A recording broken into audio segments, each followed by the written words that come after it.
All right, and welcome into the Betting Pros College Football Show. Today, we take you around this beautiful nation to look at some early Week 2 lines and tell you where we expect those to shift.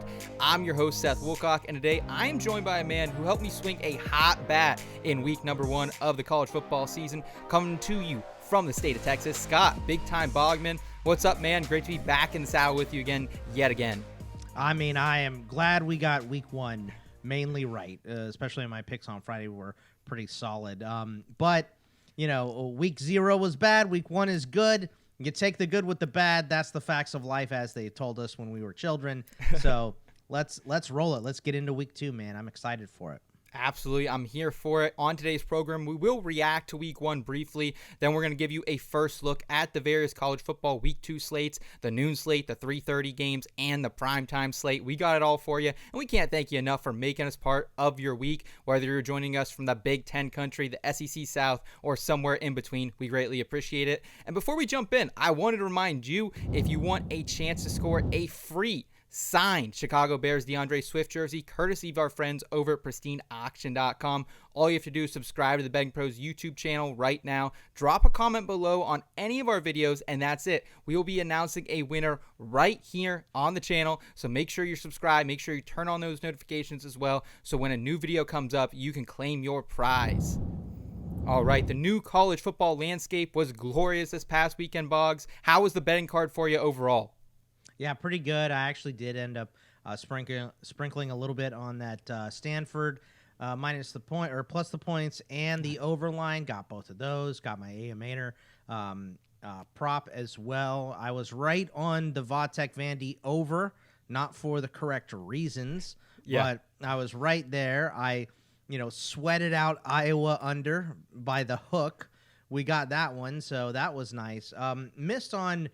Weirdly missed on Kentucky because that game ended in a lightning delay. And then we had over 850 yards of offense in the LSU-USC game and can only come away with 47 points. Yeah. So I missed that one as well. But most of my picks this week were pretty solid, my official picks.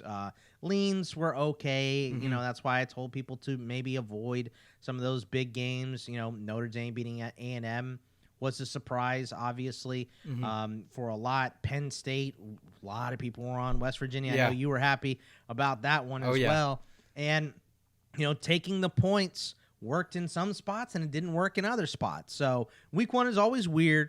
Glad it's in the bag. We have a nice look of all these teams now, and we can move forward knowing a little bit more. Not the whole story, but a little bit more at least. Yeah, I'm right there with you, 4-0 for my own picks as well. Kind of wish I would have leaned on some of those other picks that I was looking at. I liked Miami. I liked USC. I wasn't brave enough to lay any juice down there, but greatly enjoyed the overall weekend. There are a lot of great promotions out there from sportsbooks as well, some free bets, some boosts I was able to take advantage as well. So hopefully our audience was coming away from a big week 1 with us. And some of the big takeaways I think here just around the country, Boggs, like one of the biggest to me was, as you said, Penn State. They have a little bit of offense, a little bit of juice here under Andy Kotelnicki. 34-12, West Virginia. Drew Aller, 216 yards, 3 touchdowns. Finally saw the vertical game a little bit here for the Nittany Lions as well. Trey Wallace had a great game coming out party for him in addition.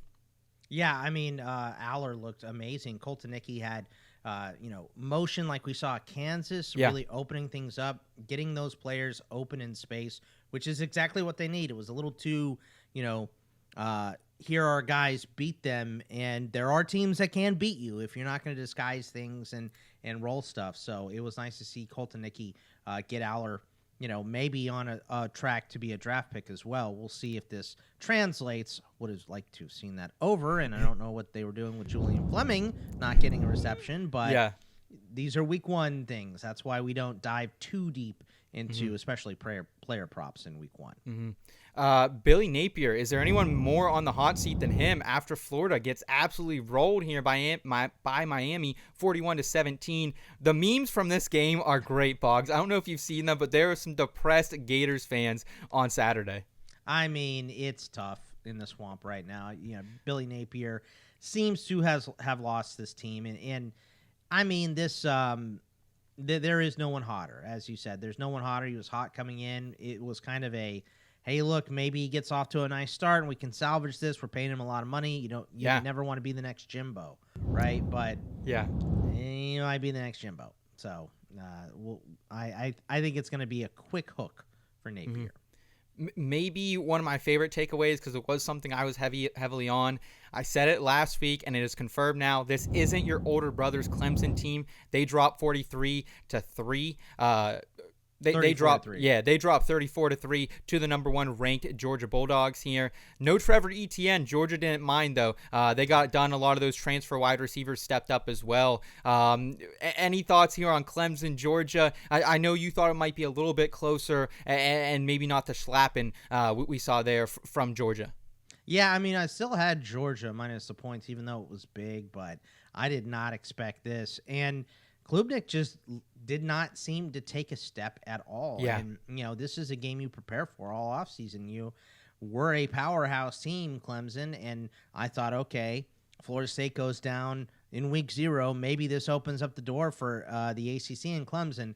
Well, it's firmly in Miami's grasp now. I mean, it's going through the Hurricanes. I don't know, man. Clemson looked real bad. I don't know if the answer is going to be found immediately. I will say that Georgia also looked so good. Georgia may do this to just most teams. So maybe Clemson isn't as bad as we're giving them credit for. Yeah. Maybe Georgia is just that good.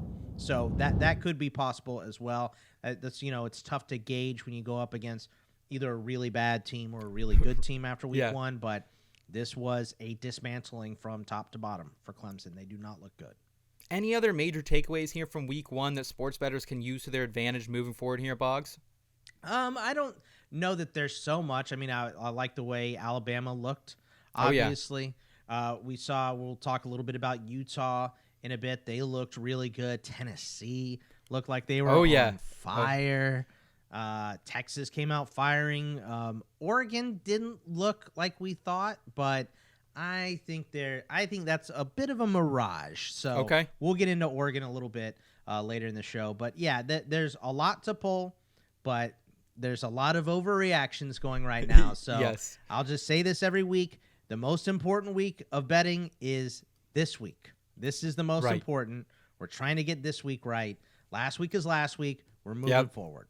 Yep. And kind of on that note as well, I did want to be transparent here. We are recording this on Labor Day. I hope everyone's having a great Monday off of work. We're here Monday afternoon, so no rankings have been released yet. The odds are up to date as of Monday afternoon as well. But just wanted you guys to know that if we are calling someone a ranking, maybe that is out of date by the time you're listening to this here later in the week. But let's go ahead. Let's jump into week 2, starting with the noon kickoffs and the big noon kickoff specifically here. Number 4 Texas at number 8 Michigan here. All eyes on Ann Arbor as the defending national champions host your Longhorns here, Boggs. Texas opened as a 3.5-point favorite, but that has already jumped up to a 6.5-point favorite after Texas covered big in week 1, defeating Colorado State 52-0. Saw Arch Manning by the third quarter.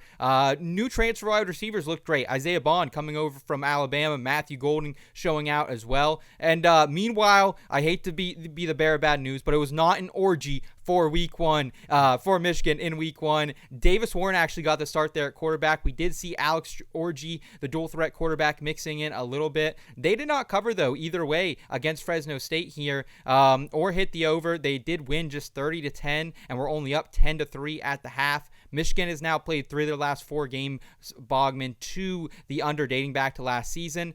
And the only meeting between these two teams, the Longhorns and the Michigan Wolverines, you probably remember it very well. 2005 Rose Bowl, Vince Young rushing for almost 200 total yards, 4 TDs. Where do you think this line moves? And do you have an early lean as well, removing your Texas bias, my friend? I mean, I can't really remove it all the way. So my early lean is going to be towards Texas. I'll say this, though. I think my early lean will be towards an under in this game. And that's because, yes, Michigan did not look good on offense, but they looked very, very good on defense still, held Fresno State to only 10 points. Fresno State is a pretty good Mountain West team, right? So to hold them and look good on defense, at least half the team looked good. The other half looked terrible. The offense did not have it going together. They ran well, but they couldn't complete passes. And the issue with Orgy at quarterback is that they're just not sure how accurate he's going to be. So, Warren is not going to move like Orgy is. He doesn't give you that running upside that Sure. Orgy does, but Sure. he's still he's still a Michigan quarterback. We'll see what he can do, but I think it limits the upside of this offense. Both teams are going to want to run. Texas, but I think this is the same scenario you saw Texas beat Alabama in last year, right? Agreed. Milroe was their guy. He maybe wasn't 100% ready, but you saw Texas go in there and take them down, right? So I think that this is kind of the same scenario. Texas has experience at this now. Mm-hmm. They went into Alabama last year and won, maybe going into the big house with that experience and knowing that Michigan isn't at 100%. They're not clicking on all cylinders, leans towards Texas. And I can tell you, the books, the betting is towards the Texas side. So it looks like this line is just going to open up the further we get. I'm kind of with the public here too, Boggs, honestly. Like, not only did those new wide receivers fit in very nicely, but it feels like every single season we just see great running backs come out of Texas as well. Jaden Blue looked ridiculous in this one, 94 combined yards on just 14 touches, so I'm excited to see what he can do as that workload expands a little bit here throughout the rest of the season. So early lean, it seems like you're on the under. I'm leaning a little more towards Texas and the points here, it seems. Yeah, that is accurate. Also, in this noon slate, we have the SEC squad Arkansas Razorbacks traveling to Stillwater, Oklahoma to take on Ollie Gordon and these OK State Cowboys holding it down for the Big 12. OK State has already shrunk after opening as a 9.5-point favorite. They're now down to about an 8-point favorite here. Probably because Arkansas beat the crap out of their little brother, Arkansas Pine Bluff, 70-0 on Thursday night. And this total's also already jumped up as well as the Cowboys hit their over and took down South Dakota State University 44-20 in week 1. Dating back to last season, both of these teams have now hit the over, Boggs, in 5 straight games. Do you think this matchup between Alan Bowman, who just seems to continue to have a college career longer than most people, and Taylon Green, do you think that kind of follows suits here? And where do you think these lines move, Bogman? Man, I think Alan Bowman has been in college since you were born. He's been in there a long time, man. Oh, yeah. I remember him at Texas Tech, of course. But, yes.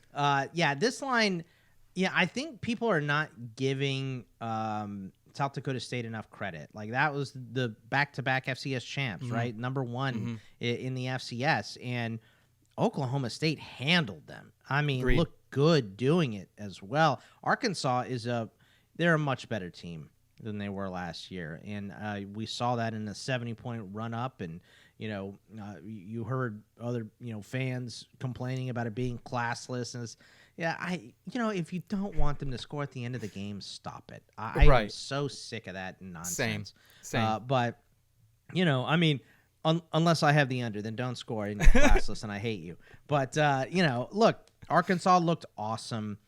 They scored a touchdown on each of their possessions.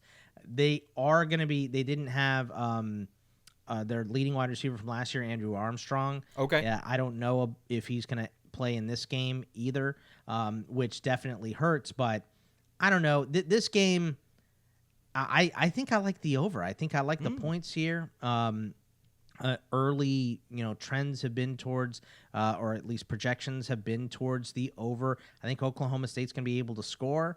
I don't know if Arkansas State is going to be slowed down too much. They have a good running quarterback as well in Taylon Green. So I'm excited about this game. Not a great lean one way or the other. Okay. But I kind of like my lean right now would be OK State and the over.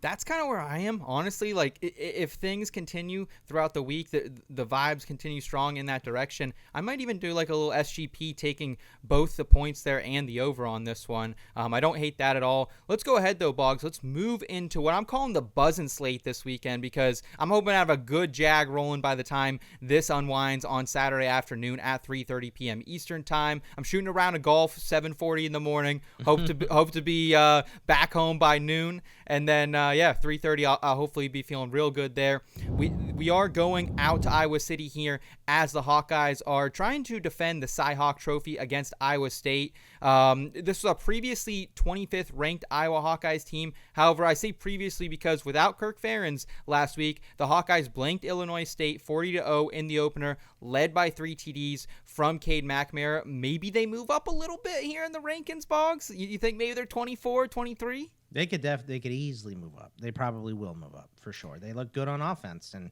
that's a rarity for Iowa, obviously.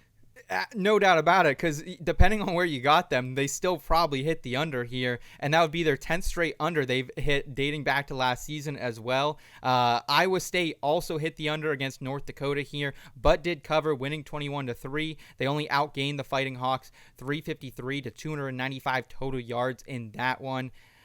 Is that enough for you to want to hit Iowa here as a 2.5-point favorite, or attack this crazy low total of 35.5 points here? Yeah, and the total has already slipped because it opened at 36.5. So I'm going to stay away from this game for right now. And I'll say it's because, yes, I mean, Iowa looked good and their offense looked good, but Iowa State looked really good as well. They played North Dakota, and North Dakota was number 24 in the FCS. They beat them 21-3, right? And Illinois State, I believe, was in the FCS rankings. They're 19. So similar opponents.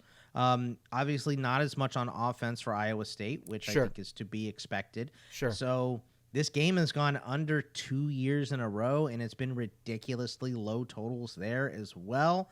I think we're going to see the line trend towards the under, so if you want it, probably go ahead and take it early. But this looks like it's going to end up being another slugfest, and Cade McNamara may have thrown 3 touchdowns, but I am not trusting Cade McNamara moving forward in a schedule against FBS opponents instead of FCS opponents. So he's going to have to prove it to me a couple times for me to really buy in on Cade McNamara and this Iowa offense just overall. So right now, honestly, the under, but you have to get it early if you're going to do it, because it is going to move.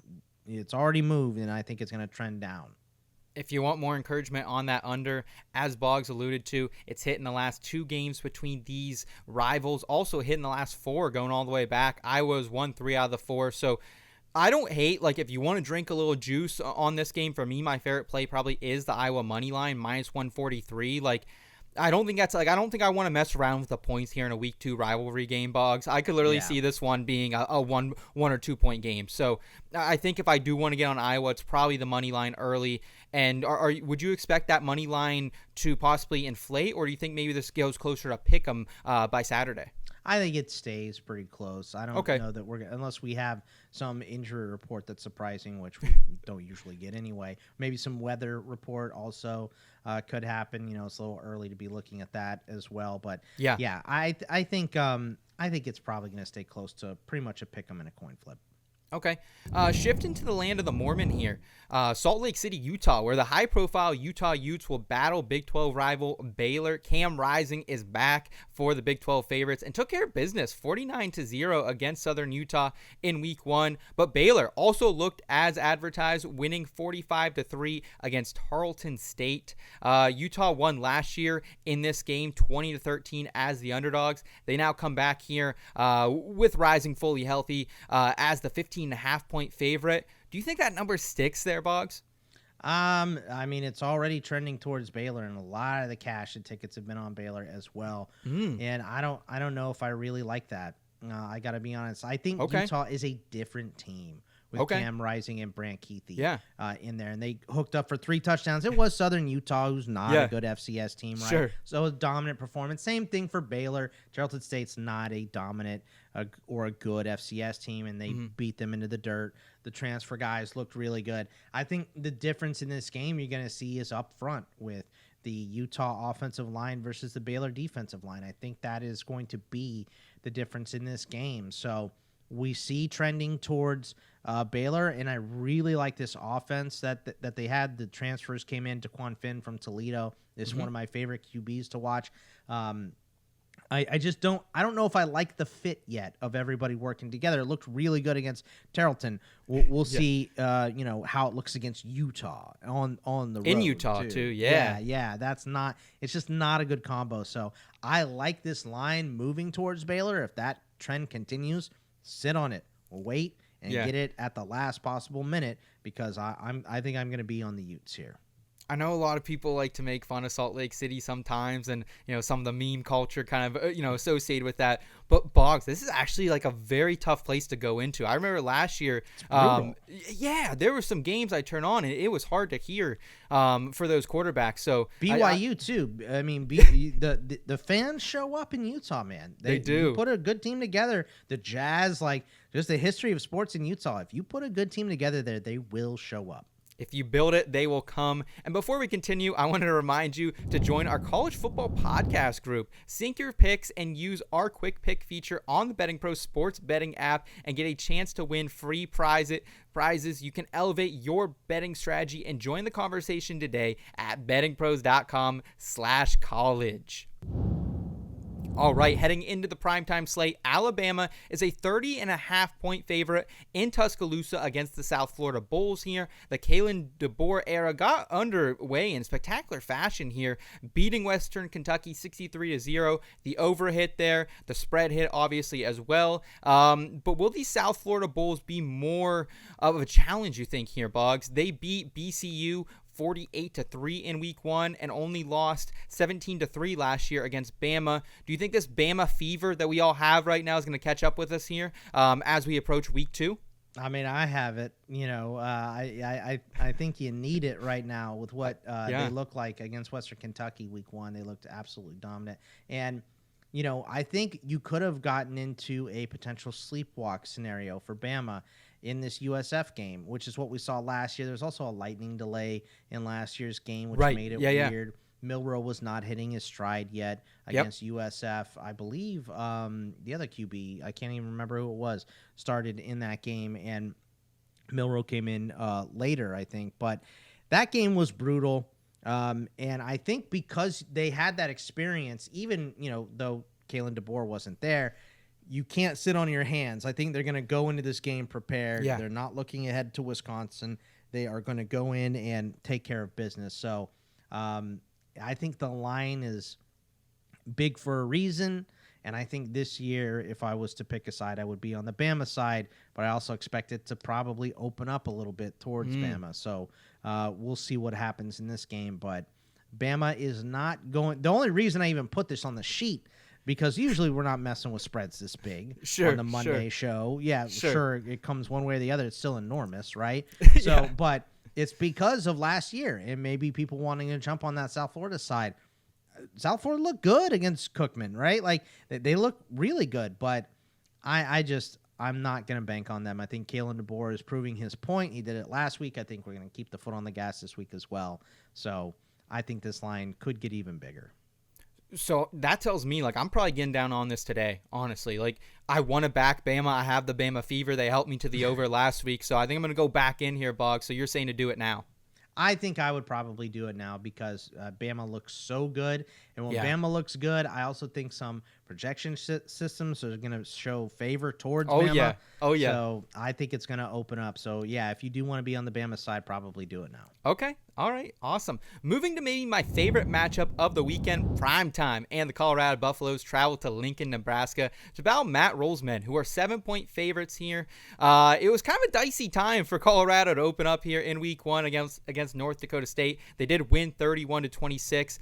Did fail to hit that over that I know a lot of people were chasing, right around 58.5, 59 points, but still Shedeur Sanders looked the part, throwing for 445 yards and 4 touchdowns. And I'm already getting a cash out option on my 60-1 Travis Hunter Heisman ticket after he went off for 7 for 132 and 3 as well. Meanwhile, the Dylan Raiola debut was well worth the price of admission down there as well. Nebraska beats UTEP 40-4 after their freshman quarterback throws for 238 and 2.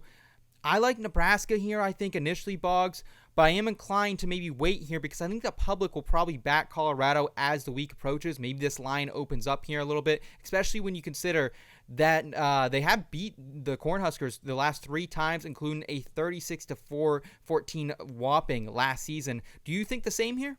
Yeah, I don't think that's going to happen. I'm with you. I'm on the Nebraska side here as well, and I think what we saw is Raiola may be the chosen one. Like, he looks so good in his initial. Now, UTEP is not the best measuring stick for success, right? Like, for sure, you should beat UTEP, right? And I was on the under there. That was another one that I was sweating down to the end. Because I think the final was 40-7 and 48.5 was the total. So I was like, no safety, no nothing. We can't get anything here in the last 8 minutes, and they ended up running out the clock. So I was happy about that. But I mean, what we saw with Colorado was a lot of the same stuff from last year, right?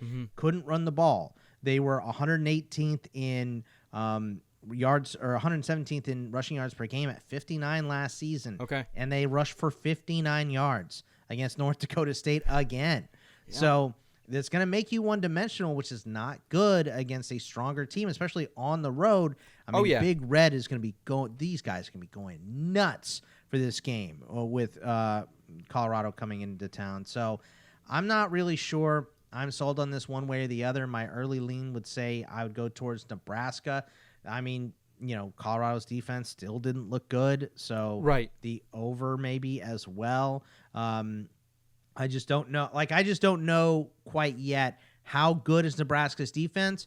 Are they good enough to hold Travis Hunter? Because most aren't. I think Colorado's going to be able to score on a lot of people. So this might be a nice back and forth game. Do you think that Nebraska holds as a 7.5 or a 6.5 point favorite here, and or do you think this kind of opens up here? I don't know that it's going to move around too much. I know early tickets and cash are on Nebraska, actually, which is surprising because it's almost always towards Colorado.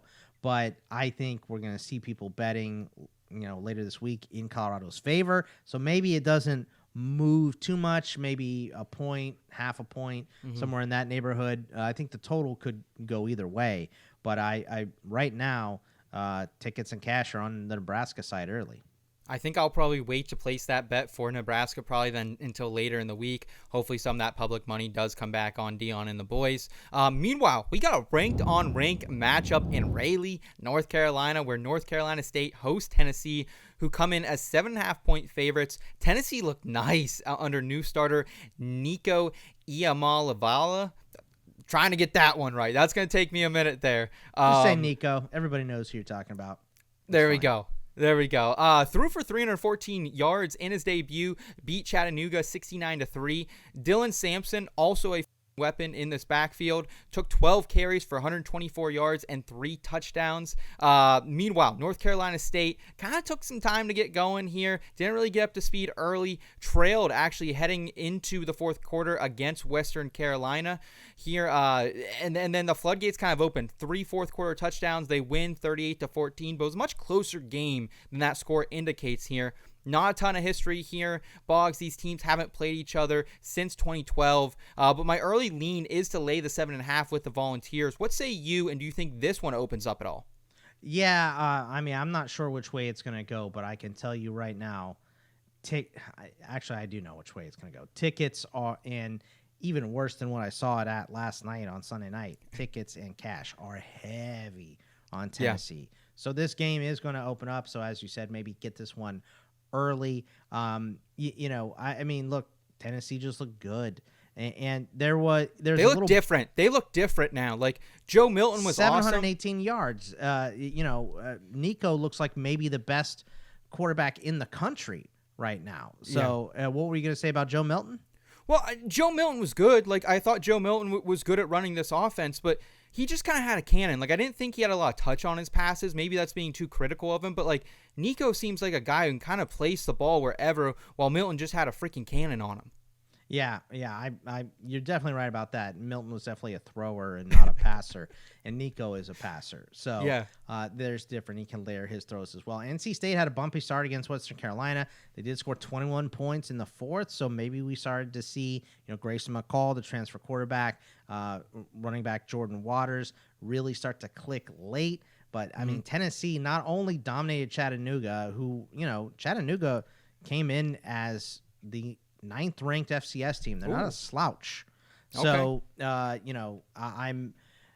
I was surprised to see this level of a beatdown in 700 yards of offense. They held Chattanooga to, I think, 1 for 14 on third downs.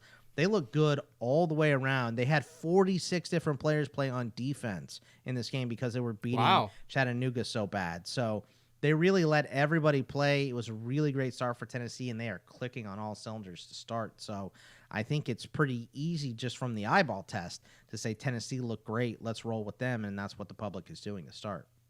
Yeah, and it's not like the home field advantage was all that great for NC State last weekend. So, that would be my only hesitancy here to back Tennessee. Do you think we should get on this one early as well then, probably, if we want to back Tennessee? Yeah, looking at this number, which is way bigger than it was even yesterday towards Tennessee, I think it's going to just open up towards Tennessee. You have to lay way more points by the time you get there. All right, I know what I'm doing after this show then. Next up is App State heading down by the water to do battle with Dabo Swinney's 0-1 Clemson Tigers. We already kind of discussed Clemson. We don't need to bury them too much more on this program. But it does feel like, especially after that beatdown with Georgia, it's kind of catching up with them that they don't use the transfer portal at all. Meanwhile, App State opened up against Eastern Tennessee State here. They won 38-10 and failed to hit the 55.5 point total there as well. Despite these two schools being in neighboring states, we don't have a lot of history. They've only played each other once since 2000. That was in 2015 when Clemson was at the peak of its powers.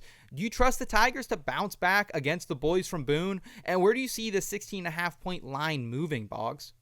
Yeah, I mean, I think it's going to trend down. And early money in cash was going towards Tennessee,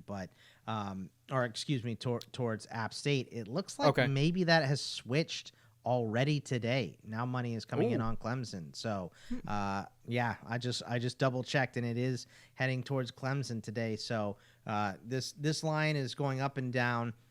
I think what we saw is obviously, we talked about how Clemson didn't look good, but Georgia is not a good measuring stick, right? That's too good of a team. It's the same thing for App State. They murdered East Tennessee State, but that's also not a very good measuring stick. They're not very good. Yeah. So I think what we know is that Clemson is going to be able to run the ball efficiently and very, very well against App State. They had issues against the run last season. They gave up 178 yards per game. They gave up a big amount of rushing yards to ETSU as well. They were 121st last season. PFF's run defense grade. They have a lot of the same guys on that defensive line. Clemson is going to beat you in the trenches if you are not a dominant Georgia-level SEC-ranked opponent, and I think that's what we're going to see from Clemson. So I'm going to be on the Clemson side. I was hoping to maybe sit on this and wait and see that money roll in for App State, but one day later, and the trend is already back towards Clemson. Yeah. So I think the smart bettors are investing today in going towards Clemson in this one. All right, let's round it out here with a game that's probably seen some of the biggest line movement already since it's open. The Oregon Ducks opened as a 24.5 point favorite at home in Eugene, Oregon against Boise State. This has since shrunk for Oregon, being now as low as an 18 point favorite at some books. And I think that's probably because Broncos running back Ashton Jeanty put the world on notice last weekend. 267 yards, 6 touchdowns, and a 56-45 win and cover against Georgia Southern. Listen, I love Boise State as much as anyone here. I love the blue field. I have Ashton circled for all my 2025 Dynasty rookie drafts as well here, Boggs.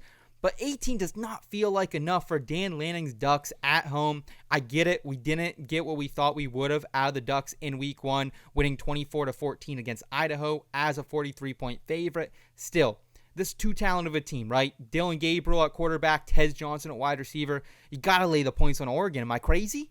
No, I don't think you're crazy at all. And this is, the score for Oregon and Idaho didn't look great, but they were still dominant. Moving the ball. They were moving the ball up and down. And Idaho, again, number 7 ranked in the FCS, a good FCS squad, not comparable to, one of the best teams in the country at the FBS level. It should not have been this close, but Oregon dominated the entire game. They just couldn't punch it in. The Ducks possessed the ball for 39-16 in this game, almost 40 minutes.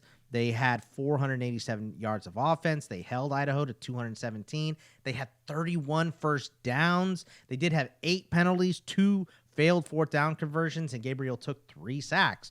So that is where you see the stumbling. And, Boise State looked great, especially on offense, but this defense is where I worry about Boise State, because last season they had right now they have the second highest defensive returning production in the country, but they allowed 461 yards in the opener and ranked below 100 in PFF grades in overall defense, rush and pass rating, and tackling. The only thing that they weren't 100 or below in last season, according to PFF, was coverage, and they were 91st. So, yes, I think, Oregon didn't look like they were clicking on all cylinders. Boise State did. You're seeing this kind of open up towards the Boise State side right now. But I can tell you that, again, money, cash, heading towards Oregon already. The smart bettors are in on Monday.